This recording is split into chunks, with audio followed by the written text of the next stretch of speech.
Greenland, Greenland, Greenland, यह शब्द आपने पिछले कुछ वक्त में जरूर सुना होगा, क्योंकि प्रेसिडेंट ट्रंप ग्रीनलैंड के नाम को लेकर अड़ चुके हैं। और यह ट्रंप का अड़ियल रवैया बताता है, दर्शाता है कि क्या नाटो के बुरे दिन अब यहां से शुरू हो सकते हैं? क्या नाटो इतिहास के पन्नों में दर्ज हो जाएगा? क्या नाटो खत्म हो जाएगा? ये इंडिकेशंस क्यों आ रहे हैं, मैं आपको बताता हूं। देखिए, ग्रीनलैंड को लेकर लगता है कि ट्रंप अपने दोस्तों को ही दुश्मन बनाने पर आमदा है। जिन पश्चिमी देशों में ताकतवर रूस से बचाने के लिए कभी नाटो सैन्य संगठन बनाया गया, अब वो खतरे में नजर आता है। तो क्या यह मान लिया जाए कि नाटो के इतिहास में ये घने काले संकट के बादल आसानी से जाने वाले नहीं हैं? मैं आपको ये बताऊं कि किस तरह से ग्रीनलैंड का सपोर्ट करने वाले यूरोपीय देशों पर ट्रंप ने टैरिफ की मार लगा दी, जिसके विरोध में यूरोपियन देश भी अब एकजुट नजर आ रहे हैं।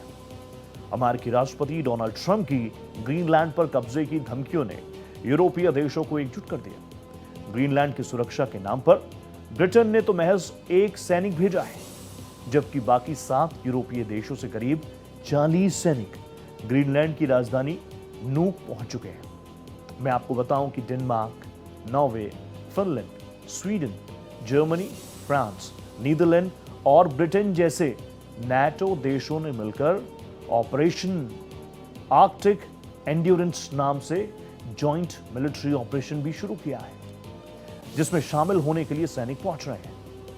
हम आपको विस्तार से बताते हैं कि आखिर ग्रीनलैंड में किस तरह से सैनिकों का जमावड़ा हो रहा है। असल में ट्रंप ने ग्रीनलैंड को कब्जे में लेने की कवायद में नाटो देशों पर टैरिफ की वॉर दे दी। उन्होंने एक अलग ही वॉर छेड़ दी, पूरे नाटो को स्तब्ध करते हुए ग्रीनलैंड पर उनके स्टैंड को विरोध करने वाले देशों पर टैरिफ लगाने का उन्होंने ऐलान कर दिया। जो लोग डोनाल्ड ट्रंप को जानते हैं और जो लोग नहीं भी जानते, जो सिर्फ न्यूज़ देखते हैं, टॉप एंगल देखते हैं, वो जानते हैं कि डोनाल्ड ट्रंप किस तरीके से शुरुआती दौर से ही, ट्रंप 2.0 के आगाज से ही टैरिफ बॉम्ब फोड़ने की बातें करते आए हैं।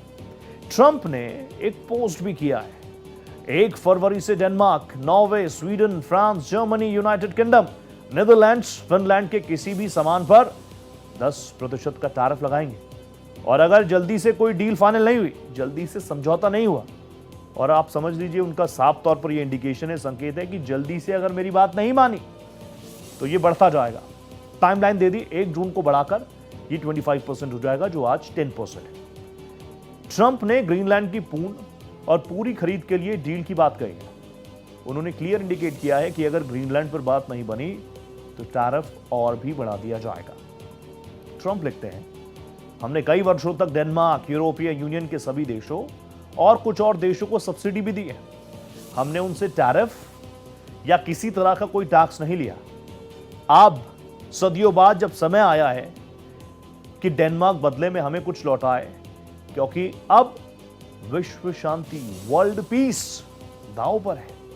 ट्रंप ने पोस्ट किया कि चीन और रूस ग्रीनलैंड को हासिल करना चाहते हैं और डेनमार्क इसे चाहे भी तो रोक नहीं सकता।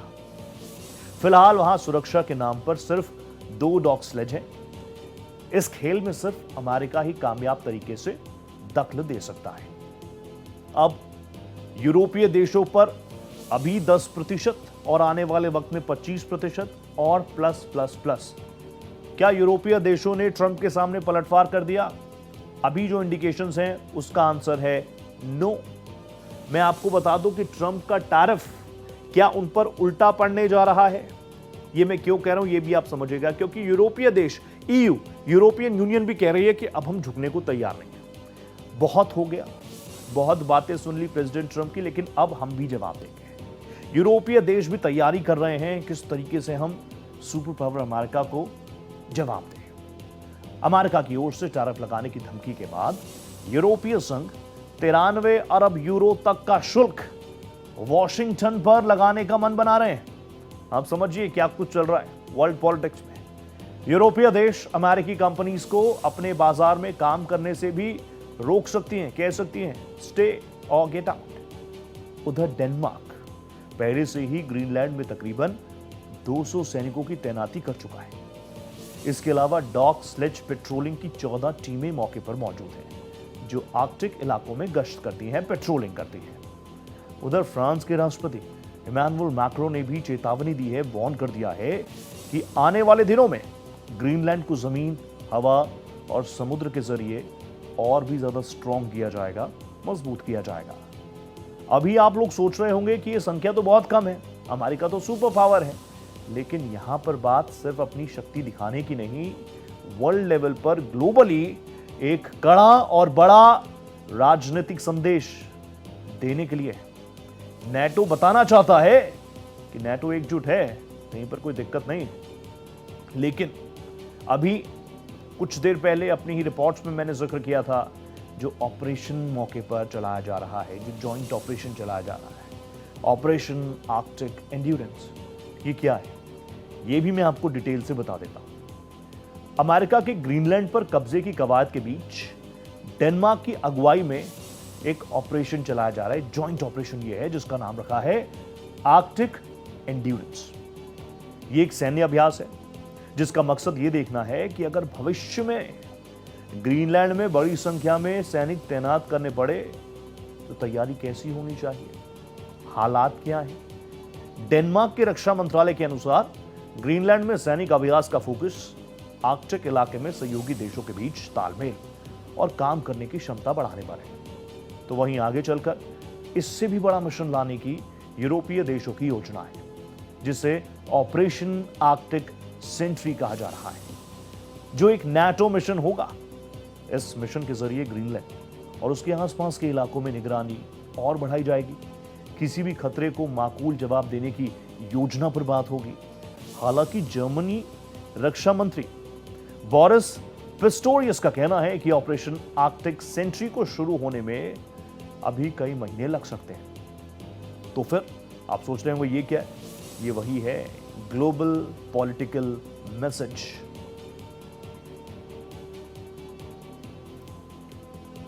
तो एक तरफ ऑपरेशन आर्कटिक एंड्योरेंस, दूसरी तरफ वो इंडिकेशंस आ रहे हैं कि क्या नाटो में फूट है, क्या नाटो एकजुट है, क्योंकि ऐसे मौके पर एकजुटता सबसे बड़ा फैक्टर हो सकती है।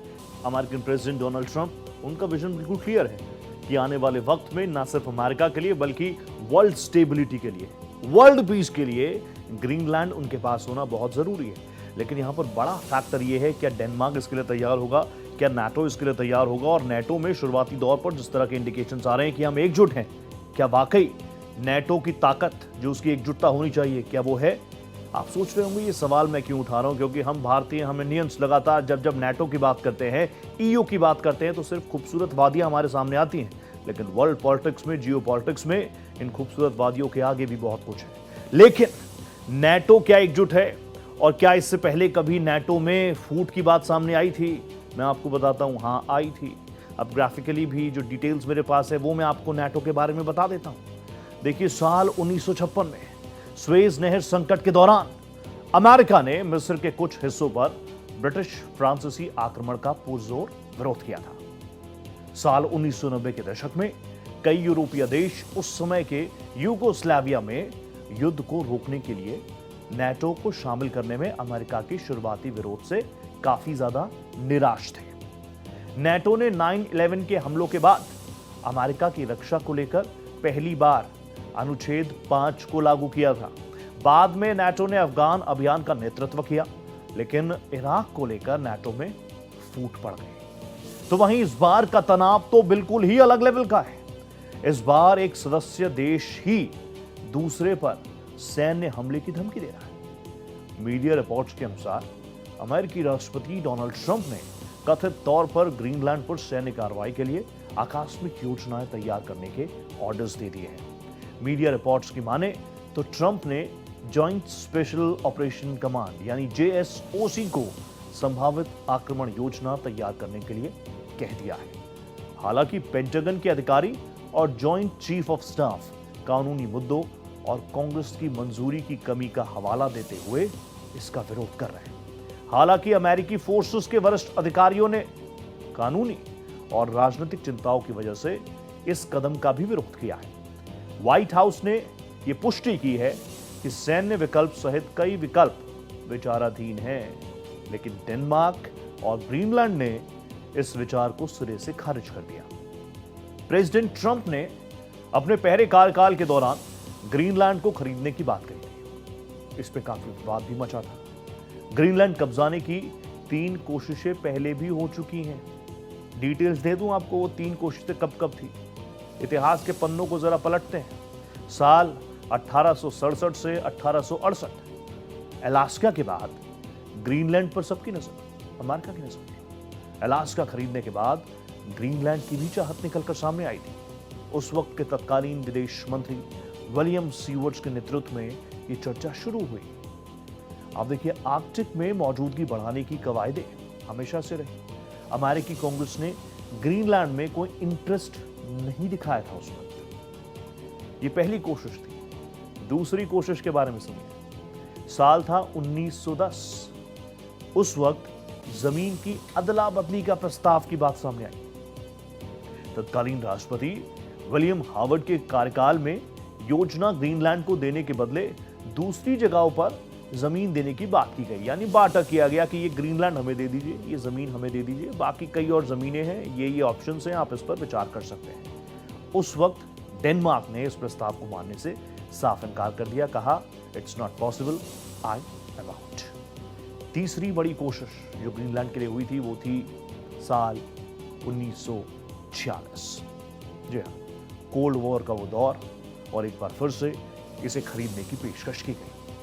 तत्कालीन राष्ट्रपति हैरी की सरकार ने एक बड़ा प्रस्ताव तैयार किया। डेनमार्क को कहा कि यह जमीन हमें दे दीजिए और बदले में ले लीजिए $100 मिलियन, $100 मिलियन की ये डील। डेनमार्क ने इस प्रस्ताव को भी ठुकरा दिया। यूएस को सैन्य मौजूदगी की परमिशन मिली। पेट्रोफिक स्पेस बेस यूएस जो आज भी है, वो रक्षा विभाग का एक बड़ा ठिकाना है। लेकिन बार बार डेनमार्क को जितने भी ऑफर्स मिले, जितने भी प्रस्ताव मिले, डेनमार्क सेड नो। डेनमार्क ने कहा नहीं। लेकिन अब ताजा हालात क्या, एक बार फिर से अभी सारी बातें क्यों निकलकर सामने आ रही है, और इस बार्टर गेम में अमेरिका की पोजीशन क्या वाकई इतनी भारी है? क्यों, क्या रीजन है? सबसे पहले और सबसे बड़ा रीजन यह है कि यूरोप और अमेरिका के बीच ग्रीनलैंड को लेकर खींचता नजर है, उसमें पलड़ा अमेरिका का भारी नजर आता है। 3 सबसे बड़ी वजह। सबसे पहली वजह, नेटो की कमजोरी। नेटो एक ऐसी टीम की तरह काम कर रही है जिसका कप्तान सबसे ज्यादा पैसा देने वाला और सबसे ताकतवर खिलाड़ी और कोई नहीं, it's USA, United states of America. अब अगर टीम के बाकी खिलाड़ी यानी यूरोप अपने ही कप्तान के खिलाफ खड़े होने की कोशिश करेंगे, इट्स वेरी ऑब्वियस, टीम बिखर जाएगी। बिना अमेरिका के नेटो के पास ना तो ताकत है, ना ही कोई संसाधन है। This is reason number 1। Reason number 2, कागजी वादे वर्सेस जमीनी हकीकत। डॉक्यूमेंट्स, एमओयू साइन हो गए, ग्राउंड लेवल पर हकीकत, रियलिटी इज अपोजिट। यूरोपीय संघ के नेता कुबिलियस ने सैनिकों और ड्रोन्स की बात तो कह दी, बट व्हाट्स रियलिटी? हकीकत यह है कि यूरोप की सेनाएं आज भी बहुत सी चीजों के लिए अमेरिका पर डिपेंडेंट हैं, जैसे सैटेलाइट इंफॉर्मेशन, बहुत दूर तक हथियारों की पहुंच। अमेरिका के सामने खड़ा होना यूरोप के लिए ऐसा है जैसे कोई चींटी हाथी को ललकारे। इस पूरे मसले को लेकर जहां ग्रीनलैंड के प्रधानमंत्री नेल्सन ने बहुत कड़े शब्दों में अमेरिका को जवाब दिया। उन्होंने कहा कि हम बिकाऊ नहीं है, नॉट फॉर सेल। अमेरिका का हमें खरीदने या कब्जा करने का विचार बिल्कुल गलत है। उन्होंने अमेरिका को भी याद दिलाया कि ग्रीनलैंड डेनमार्क का हिस्सा है। जैसे एक परिवार का सदस्य दूसरे के साथ जुड़ा है, वैसे ही हम डेनमार्क के साथ जुड़े हैं। लेकिन दिक्कत यह है कि एक तरफ तो ग्रीनलैंड अपनी आजादी और हक की बात कर रहा है, और दूसरी तरफ नेटो में एकजुटता सिर्फ और सिर्फ दिखावटी ज्यादा लगती है। और इसी वजह से आने वाले दिनों में यूएसए क्या करने वाला है, डोनाल्ड ट्रंप क्या करने वाला है, इसको लेकर पूरी दुनिया में एक सस्पेंस है।